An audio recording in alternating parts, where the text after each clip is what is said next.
Hello, this is Sierra and welcome to another video. Today we are doing another short story and we are doing the second story of my 4-part short story for the Clockwork Plan, book 1, because why not? This one is another prequel or prologue, as you might say, because it happens before the events of the book.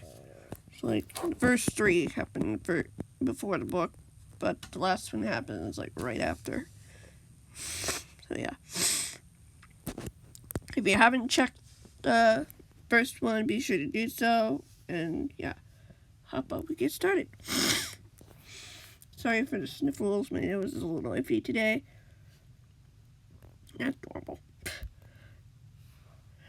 Interrogated. Levi Jordan was just any other ordinary kid. He had friends. He went to school with other normal kids. Nothing seemed to be out of the ordinary. Nothing much seemed out of place in his peaceful and calm lifestyle. He had a loving family and great friends. He went to a great school, did well, and had lots of fun playing games in the park that was in the center of town with his friends and other classmates. What more was there to want? He had a perfect life. Well, almost perfect. He never thought his life could change so dramatically. Didn't know how one action would change everything for him. Even his future. If he had known that it would all start with a small piece of paper he had found in the side of the path on his way home, he probably wouldn't have dared to pick it up. Dared to look at it and see the picture it held inside. The secret that had been forbidden for him to know. It had changed everything for him. After that day, he had picked up that piece of paper. The boy had noticed that strange things were going on. Things he couldn't explain. He couldn't tell anyone. In fact, he was afraid to. Afraid that they might think him weird or crazy. He wasn't being crazy, and he had a feeling that it had something to do with that, but with what he had found. But one day, as he was on his way home from school, he had been approached by a strange man, who seemed nice enough, but before Levi ever made it home, he had been struck from behind and found himself waking up in a metal chair with metal cuffs on his wrists. He had nowhere to go, nowhere to run. He was trapped, alone, with the same man looming over him. His features darkened and hollowed. "It's good to see you're awake, boy," the man said, as the boy looked up at him. The room was just about empty, except for him, the man, and a small clock on the wall. "I'm sure you have some questions for me, don't you?" "Yeah, I do," the boy snapped, struggling but failing through his bonds. "What am I doing here? Why am I here? And who are you?" You don't need to know who I am. But all I want to know is what you know about that little piece of paper you got days ago." "I don't know anything about it. I only found it on the side of the road. If I'd known you'd wanted it back, I would have given it back to you," the boy insisted. The man laughed and took out what seemed to be a small device with a button on it. "Now, where's the fun in that? Mind sharing your name with me?" "Not to the likes of you," the boy said defiantly, only to feel a sharp pain erupt from his wrists up to his arms, through his neck, making him jolt back in pain. The boy cried out in pain as the man chuckled. "Very well, boy," the man said as he walked over to the clock and put the device down. "Let my little machine run once an hour until you are ready to tell me what you know. I'll double the duration. Perhaps the pain." You can't do that! I'm just a kid!" Levi demanded, his eyes wide with fear. "I can do what I wish, boy, and you can't stop me," the man replied, his eyes gleaming with amusement as he went towards the door, and the boy watched him as he went, not sure what to do. What could he do in this situation? He didn't know what the man was talking about. The picture was just that, a picture, right? Obviously not. He didn't know anymore. He had a feeling he didn't want to know, especially if it cost him pain. Time passed, but Levi never knew how long. It could have been hours, days, or even weeks. How was he to know what that man was willing to do? How long he would keep him here? He missed his home, his family, his friends. Was anyone looking for him? Would he ever get out of this life? He'd already been through so much. As each hour ticked by, the pain was ever the more unbearable. But the man didn't seem to believe him when he said he knew nothing. Didn't believe him when he was when he was innocent and hadn't mean to pick the paper up. He didn't want this, but there was nothing he could do. The only sound he could hear as he sat there, alone, was the ticking of the clock. The clock that would automatically cause him pain every hour. He dreaded it, but he couldn't escape it. There was nothing he could do now. Nowhere to go. And the man would keep him here until he was either found or killed. He wasn't sure which one he really wanted anymore. Who would want to see a broken boy like him? Scarred and burned, beaten down by a strange man with an unusual way of things. How could someone be so cruel? Why him? He'd done nothing to deserve this. Nothing to deserve being tortured and interrogated by this awful man. Well, what more could he do? The door suddenly opened and the boy tensed, expecting it to be the man, who came once every 6 or so hours to check on him. Seemed. He wasn't sure anymore. Wasn't sure what to think, or do, or say. He told the man the truth. He had told the man the truth, and still he didn't believe him.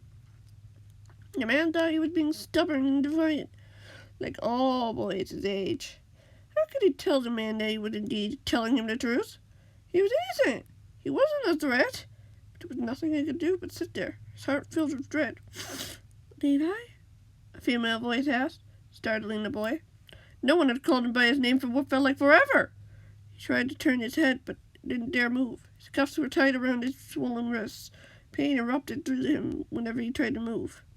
Help me, the boy croaked, hoarse from screaming, from telling the man over and over again that he was telling the truth, that he wasn't the boy he wanted, wasn't hiding anything from him. Oh my, a voice gasped from behind him as he heard feet coming to his side. He looked up to see a familiar face of a young girl, slightly older than him, with fiery red hair and bright green eyes. Rose? The boy asked hoarsely, disbelief in his eyes. I'm here, she whispered softly, working on trying to free him from his bonds. Everyone was so worried about you. We tried looking for you everywhere, but this? Hurry, the boy replied, shaking his head. There's this man that helped me here. He wants me for something. I don't have anything he wants, but he thinks I do. I'm scared, Rose. What if he tries going after me again? What if... The boy gasped in pain as the clock struck another hour, struggling as tears began to fall down his face, but Rose remained calm. I'm not going to let him hurt you again. I promise. Can you even promise that? The boy asked. She smiled. I can, because you're my friend. The boy swallowed and nodded, pulling himself together as she released one of his wrists, going to free him from the other cuff. I'm not sure when he'll come back, but if he sees you, I'm not afraid of some crazy man, Levi, and neither should you, she replied. But he caused this, the boy said, looking at the clock with fear. This sort of pain is nothing like I've ever faced before. I'm not sure.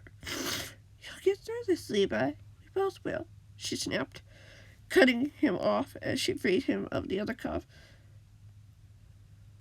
and pulled him to his feet as the boy groaned. Let's get out of here. Neither of you are going anywhere, a voice said coldly by the door. And the boy whimpered softly, leaning against his friend as he looked up to see the man standing in front of them, blocking the only way out. Are you sure about that? Rose asked, raising an eyebrow. You're a clever girl for coming in here, the man mused, trying to rescue your friend alone.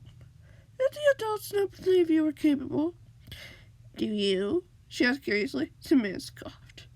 And Why would you ask me that? Your security is awfully lame. I thought I got through it quite easily. Did you now? Wait, what? Why would you ask me that? I'm just curious, she said with a shrug. Your security was awfully lame. Through it quite easily. Did you now? The man said with a cold smile. He looked over at Levi, who couldn't stop himself from shaking. This man knew what he was doing, and he was the only one who knew they were here. He could do whatever he wanted with them. If he wanted to, he could finish them off. No one would know because of them. How about we go the easy route about this? Rose asked, switching topics smoothly. You get out of our way and let us through, or I'll make you. Make me? The man asked with a laugh. I'm not afraid of a little girl or her little friend that she's trying so hard to protect. You're nothing but a nuisance, and they'll be rid of you soon. Fire sparked in her eyes as she stepped forward, her head high and confident. She looked as though nothing could take her down, that no one would be able to stop her from doing the right thing. I'll ask you one more time, she warned simply. Get out of our way, or you'll be overwhelmed within minutes. And why should I believe you? The man asked, raising an eyebrow. You don't have to, she said, scooping Levi into her arms as he yelped in surprise. She charged at the man, pushing him back when he tried to stop her as he fell to the floor. Stop them! The man shouted as they ran. A few men in simple black suits tore after them, but she weaved her way seamlessly around them and out of the door, running into the street. The boys advised as to where they were. We need to get you into the hospital, she replied to the boy calmly, as the boy looked back to see that the men had seemed to have given up on chasing them. Perhaps it was probably a good thing that they didn't. Certainly would have looked awfully suspicious. What about the men? The boy asked. We will find a way to keep you safe, she assured him. They won't risk revealing themselves if they try to get to you again. I hope you're right, the boy sighed. Me too, she said. I have a lot of questions, no one answers. Think you'll find them? Levi asked. I will find them, Levi, she replied. Your safety depends on it. The boy gulped. I thought it was the guy that was supposed to protect the girl, not the other way around. She laughed. The stories are just that, stories. But reality can be very different, Levi, if you're willing to accept it. I don't think I have much of a choice, really. The boy said with a long sigh as he looked up at the clear blue sky, feeling the warm sun on his face again. He didn't know just how much he'd missed it until he right in the moment. It was perfect.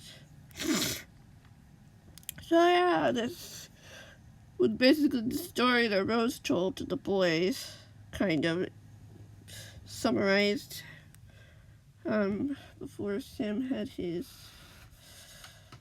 very interesting interaction with one of Mr. A's men and all that stuff. And yeah, it was the same picture of the clock. And I'm sure Levi told her everything. It doesn't say here, but he told her everything. And yeah. And it's like, he probably does have a fear of clocks now. That is actually legitimately a thing. I looked it up while researching and trying to figure out. It's like I was just curious if it was a thing. It is a thing. Which is cool. I'm nervous.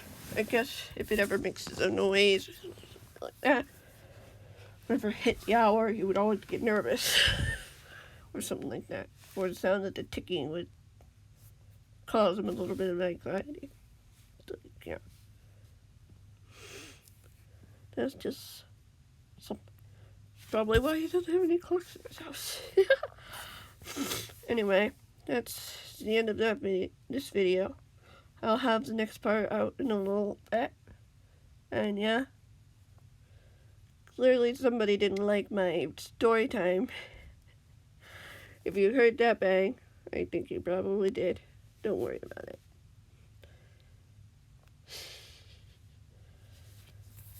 People just do that sometimes. I have no control over it. Anyway, thank you guys so much for watching. See you in the next one.